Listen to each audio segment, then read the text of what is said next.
vimos el cuadrito donde hacía la comparativa entre México y Estados Unidos respecto a algunas cosas respecto a algunos rasgos, ¿no? Como dirección, control, estética, ética y algunos de ellos nos estuvimos platicando al respecto. Luego, en la siguiente página viene que dice dónde y por qué surge la cultura. Dice que salvo raras excepciones, los seres humanos viven en sociedad, lo cual los enfrenta a tres problemas básicos. Y vimos por ahí que eran relaciones con el medio circundante, relaciones de cada miembro con el resto del grupo y relaciones con otros grupos. Las relaciones con el medio circundante dijimos que son la conservación de la vida que constituye una motivación fundamental para lograr satisfactores o sus necesidades primarias y necesitan instrumentos y utensilios, algunos complejos y otros más sencillos. Como ejemplo, dice que el habitante de la selva necesitará un arco y flechas, mientras que el de la ciudad requerirá un abrelatas, ¿no? Es decir, cada quien tiene o cada quien estamos buscando lo que necesitamos para poder suplir las necesidades del medio ambiente donde nosotros nos desenvolvemos. Si estamos en una ciudad, pues vamos a requerir ciertas cosas. Si estamos en la selva, vamos a requerir otras. Si estamos en el Polo Norte, pues vamos a requerir otro tipo de cosas, ¿no? Es la relación con todo mi medio circundante que yo tengo y de ahí va a surgir la cultura. Luego el inciso B dice las relaciones de cada miembro con el resto del grupo, en donde nos habla respecto a la naturaleza, perdón, biopsicosocial del hombre puede entrar en conflicto con los demás. Dice que aquí existen momentos en los cuales su vida dependerá de los demás o los cuales su motivación puede chocar contra la de otros elementos del grupo. No siempre vamos a estar de acuerdo con las otras personas de los grupos, no siempre las demás personas van a tener la razón o yo voy a tener la razón. Va a haber momentos en los que sí, momentos en los que no. Nosotros tenemos que aprender a relacionarnos con estos miembros de los grupos independientemente que tengamos pues pensamientos distintos, ¿no? Luego vienen las relaciones con otros grupos en donde nos dice que coordinar las actividades del grupo frente a otras colectividades, ya sea para propiciar relaciones amistosas, repeler agresiones, etcétera, ¿no? Dice, la sociedad dicta pautas de conducta en estos casos, ¿ok? En este caso, en cuanto a las relaciones con los grupos, la sociedad nos está dictando qué sí podemos hacer, qué no podemos hacer, cómo debemos hacer las cosas, cómo si tú realizas alguna cosa que a lo mejor está penada por la ley, pues ahí luego la cultura de la sociedad te va a decir, cuando tú viajas a otro país, por ejemplo, y tú dices, ay, ahora sí me voy a deschongar, aquí voy a poder hacer lo que se me dé la gana, pues no. No, porque aunque estemos en otro país y aunque tú seas mexicano y andes en Canadá, te tienes que apegar a las leyes de Canadá, a lo que Canadá te está diciendo, a lo que Canadá te está pues dando como señales, ¿no? Para que tú puedas estar dentro de su cultura y pues como estás en su país, te tienes que adaptar a las reglas y a los lineamientos que marca este país como tal. Luego dice, definición de cultura es un conjunto organizado de reacciones o maneras de conducirse característicos de una sociedad. ¿Por qué es necesario que los directivos profundicen en el estudio de la cultura? Si la cultura dice que es debido a la sociedad en la que vives, a lo mejor nosotros decimos, bueno, ¿y eso para qué nos sirve dentro de una organización? Si al final del día la organización o la empresa no va a estar en la casa de la persona, ¿verdad? O sea, no va a estar en el ámbito donde la persona vive, donde la persona se desenvuelve. Por eso nos hacemos la siguiente pregunta, ¿no? ¿Por qué es necesario que los directivos profundicen en el estudio de la cultura de los empleados?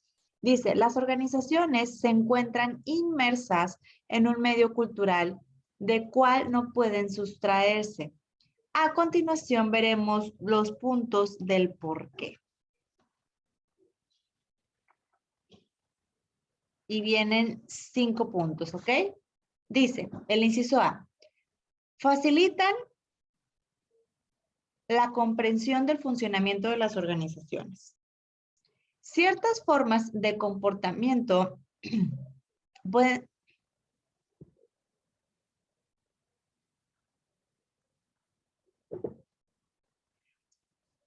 Ciertas formas de comportamiento pueden ser comprendidas solo cuando se analizan a la luz de la cultura del individuo. Dice por aquí el ejemplo.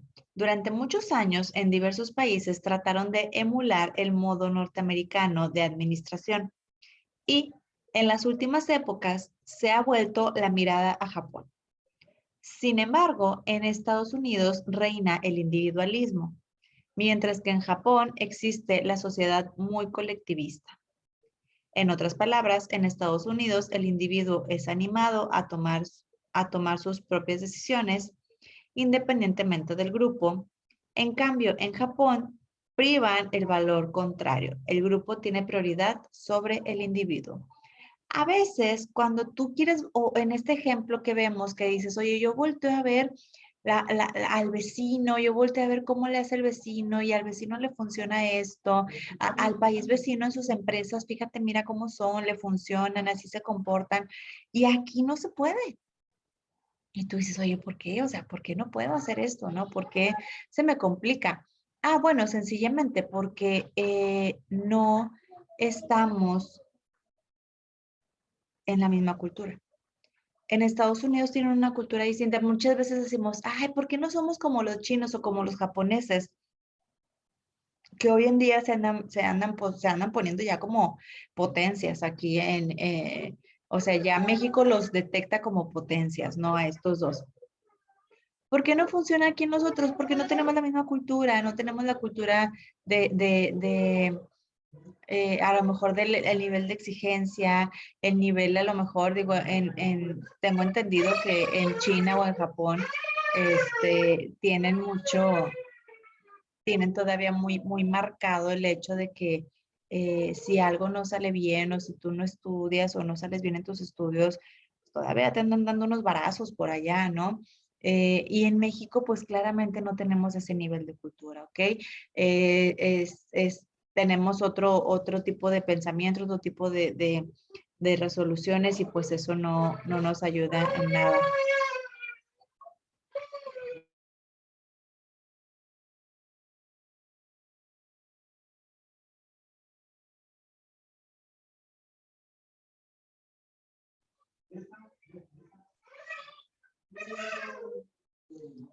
Luego dice el inciso B.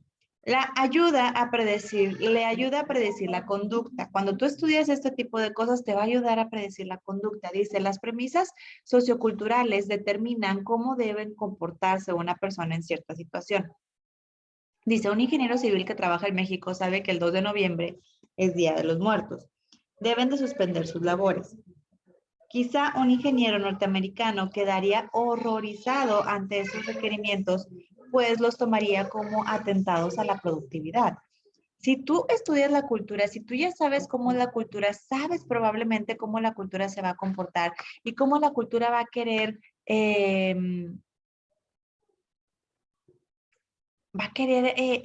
animarse y va a querer comportarse, ¿no? Es como si tú le dices a lo mejor a tu jefe gringo, oiga, jefe gringo, ¿y cuándo nos va a hacer la posada navideña? Y el jefe gringo así de que, ¿cuál posada navideña? Aquí se viene a trabajar, aquí no se viene a bailar, ni a hacer rifas, ni a hacer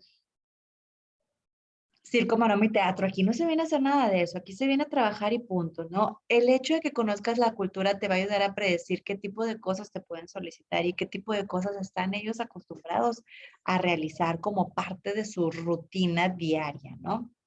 Luego el inciso C dice, constituye un sustituto de la experiencia. Si se conocen algunas de las pautas culturales, la persona puede integrarse y ser aceptada más fácilmente en el grupo. Dice, en una visita a Brasil, el entonces presidente de los Estados Unidos, Ronald Reagan, al despedirse de la escalerilla del avión, hizo un ademán que en su país significaba perfecto, mientras que en la nación sudamericana implica los perjudique. Entonces, eso es bien importante, chicos, cuando estamos hablando cuando estamos en nuestra empresa teniendo visitas de otros países o que que queremos ser aceptados en otros lados o en otros lugares. Oye, no sé, por ejemplo, tú te vas a un lugar, a un estado donde lo fuerte es el mezcal, por decir algo, ¿no? Les gusta mucho el mezcal, hacen mucho mezcal y tú llegas y dices, ¿sabes qué? El mezcal sabe feo. A mí me gusta el tecate, a mí me gusta el tequila, a mí me gusta el whisky. Y ahí te van a decir, no, o sea, ¿qué te pasa, verdad? O sea, en esta cultura no es aceptado que tú tomes whisky porque lo fuerte y lo rico y lo que fabricamos aquí, pues es el mezcal, ¿no? Entonces, son diferentes formas de ver la vida, pero que te pueden ayudar a encajar muchísimo más rápido en un grupo social. Luego dice el inciso D, facilitan los cambios. Las tradiciones, ritos, costumbres, etcétera, tienden a dar cierta estructura rígida en la organización. Dice, se necesita en ocasiones efectuar cambios rápidamente para adaptarse a las demandas de la competitividad. ¿Ok? Muchas veces estas cuestiones de tradiciones y de cambios se pueden dar muchísimo más rápido si tú conoces la cultura. Si tú sabes cómo son los mexicanos, vas a saber por qué lado darle a los mexicanos para poder tener un buen rendimiento. Si tú conoces la cultura de los estadounidenses, vas a poder darle al lado de la cultura y también con los estadounidenses eh, vas a poder crecer, vas a poder hacer sentir mejor y más cómoda a las personas también de ese momento, ¿no? Luego dice que hay subsistemas de culturas. Este dice que se cataloga por 3 subsistemas en los aspectos culturales. Dice, el primero es el subsistema ideológico. Este se refiere a las ideas, valores, en suma, a la filosofía y los modos de ver el universo imperante en una cultura. Dice, en Estados Unidos y últimamente en muchas naciones, un valor en las interacciones comerciales es el relativo a la libre competencia en los negocios. El gobierno no debe interferir en el juego de la oferta y la demanda. En México y otros países, el gobierno regula los precios de muchas mercancías. ¿Cómo tenemos un sistema de cultura? Dice que el ideológico sería esto, ¿no? Se refiere a las ideas, valores y en suma a la filosofía y los modos de ver el universo imperante en una cultura. Tú dices, oye, pues para mí es normal que en México se regulen los precios de las cosas, que en México existe una regulación referente a decir, no podemos dar muy caro ni podemos dar muy barato, tenemos un cierto rango de precios en el cual yo me puedo mover con mi producto. Mientras que en otros países te dicen, véndelo lo que tú quieras. Si lo quieres dar un peso, dale un peso. Si lo quieres darle en 1,000 pesos, dale en 1,000 pesos. ¿Quién al final del día te va a comprar tu producto? Quien quiera y quien esté también motivado a comprártelo, ¿no? Y quien tenga para comprártelo, ¿no? A lo mejor si lo das un peso va a decir la gente, híjole, ese producto es muy chafa porque cuesta un peso, ¿no? Pero si tú lo das a 1,000 pesos, pues la gente te va a decir, sabes que no me alcanza para comprártelo a 1,000 pesos. Y a lo mejor uno que lo dé ahí en 500, que lo dé en un punto medio, pudiera ser el ganón en este caso, ¿ok? Luego dice el inciso B, el segundo punto del subsistemas de la cultura. Dice que está el subsistema sociológico. La sociedad debe establecer principios para coordinar las relaciones entre diversos, así como aquello de índole externa. Para esta finalidad se vale de ciertos medios, de los cuales los principales son normas, tabúes, rol, estatus y los ritos, ¿ok? Ritos y costumbres. Las normas. ¿Qué nos dicen las normas respecto a lo sociológico? Dice que constituyen reglas de conducta que regulan la interacción de los individuos y así propiciar el aprendizaje. Dice, en muchas organizaciones los puestos directivos solo pueden ser ocupados por hombres. Normas. ¿Qué normas le vas a poner? Oye, fíjate, yo requiero que a mi puesto solamente lleguen personas de cierta carrera. Oye, fíjate, yo voy a abrir este otro puesto y yo quiero que a ese puesto solo lleguen personas de, con maestría. En este puesto en específico requiero a puros hombres. En este puesto en específico requiero a puras mujeres. En este puesto en específico requiero hombres mayores de 60 años. Y así. Te vas a ir viendo por normas qué es lo que tu empresa requiere en base a las necesidades que tenga, ¿no? Luego el 2 dice que son los tabúes. Los tabúes en la sociología dice que es la prohibición para efectuar ciertos tipos de comportamiento. Dice, en México los trabajadores le juran a la Virgen mantenerse abstemio por un periodo. ¿Qué son los tabúes? Cualquier cosa que tú sientas como si estuviera prohibida, ¿ok? Aquí nos ponen un ejemplo de alguna petición que se puede hacer o alguna promesa que se hace, pero que al final del día es un tabú, tú no, o sea, la persona religiosa va a pensar que obviamente eso fue un milagro y obra de otra, de más allá, ¿no? De una fuerza mayor, de una fuerza que ni siquiera comprendemos. Pero para otras personas sería, pues, no fue la Virgen, fuiste tú, ¿verdad? El que hizo ese tipo de cambios, fuiste tú el que quiso, el que tuvo la iniciativa, el que tuvo bueno, pues ya se verá de manera distinta ahí como lo quieran aplicar cada una de estas personas.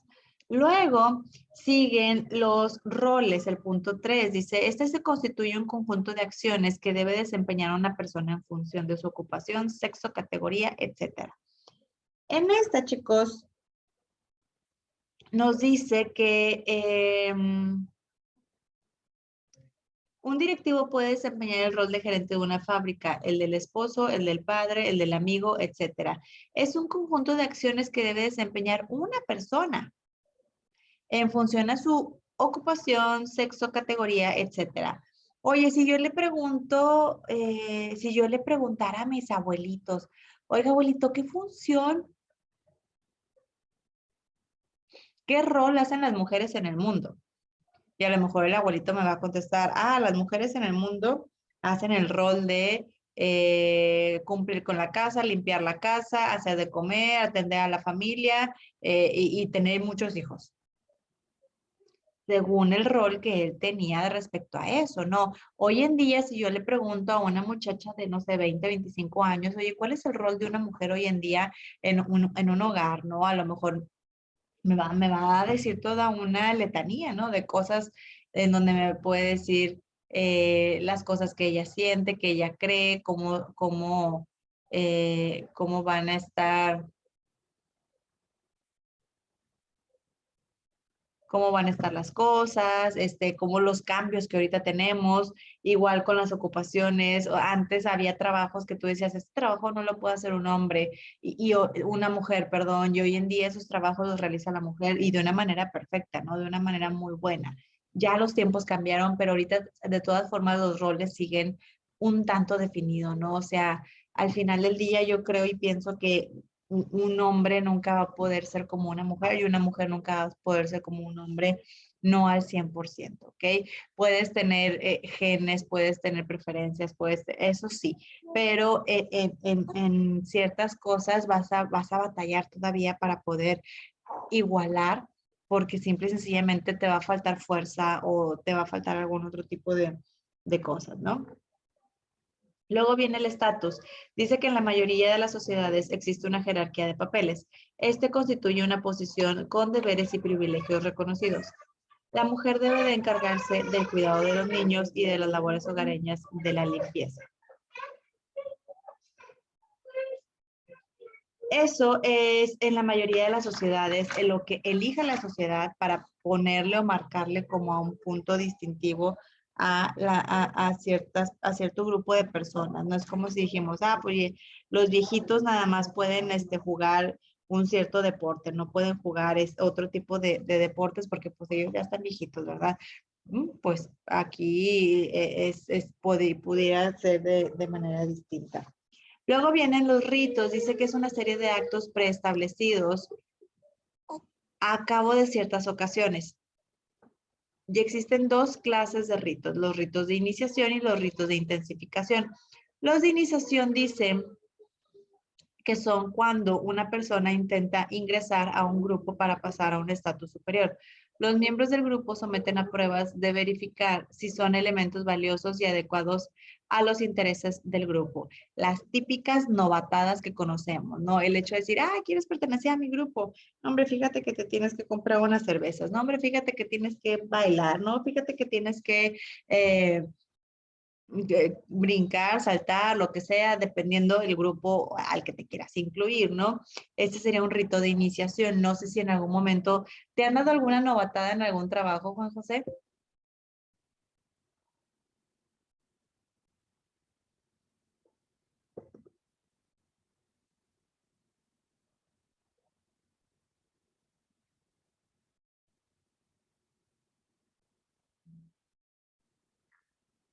Espero que sí, sí, que no te hayan dado ninguna fea. Luego los ritos de intensificación. Dice que estos se efectúan periódicamente y tienen como objeto mantener la cohesión del grupo.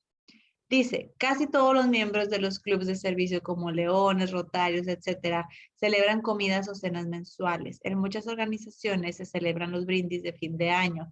Diversas ocupaciones celebran el día de su santo patrono y así sucesivamente. ¿Qué ritos vas a tener tú periódicamente en tu organización que sean distintivos de tu trabajo, ¿no? Oye, yo les voy a hacer una posada navideña, vamos a peregrinar con la Virgen, vamos a celebrar el Día de la Familia. ¿Qué ritos van a ser los que vas a marcar como importantes en tu trabajo? ¿Ok? Luego el punto número 6 dice las costumbres. Son comportamientos repetidos cada vez que se presentan situaciones semejantes. Una especie de hábito que frecuentemente no puede aplicarse racionalmente. Dice, en Japón no se acostumbran estrecharse la mano al saludar, sino inclinarse. Y el grado de inclinación está en la función de la jerarquía. ¿Ok? Entonces, costumbres. Aquí en Monterrey, aquí en México, pues tenemos la costumbre de darnos la mano y en ocasiones un beso, ¿no? Dependiendo del nivel de confianza que tengas con la persona y a veces hasta un ligero abrazo. Si tú te vas a España, allá tienes que dar 2 besos, ¿no? O sea, uno en cada mejilla. Y si te vas, creo que era en algún lugar de Italia o algo allá por el estilo, eran 3 besos, era una mejilla, otra mejilla y regresabas a la otra mejilla todavía. Entonces, ese tipo de costumbres sería como que las que representan la situación y la cultura en la que nosotros vivimos, ¿ok? Habrá otras culturas más frías en las que en las que no podamos, en las que no se deba de estrechar la mano ni nada por el estilo, como la japonesa, ¿no? Que solamente es una inclinación y dependiendo de la inclinación es el grado de jerarquía también. Luego el tercer subsistema que tiene por aquí dice que es el tecnológico, en el cual dice que el subsistema tecnológico mantiene las actividades de producción e influye por medio de los contactos sociales en las actitudes, los valores, las costumbres, etc. En México aún se emplea el arado tirado por bueyes, mientras que en otros lados el tractor. ¿Qué tanta tecnología tenemos nosotros para nuestra empresa?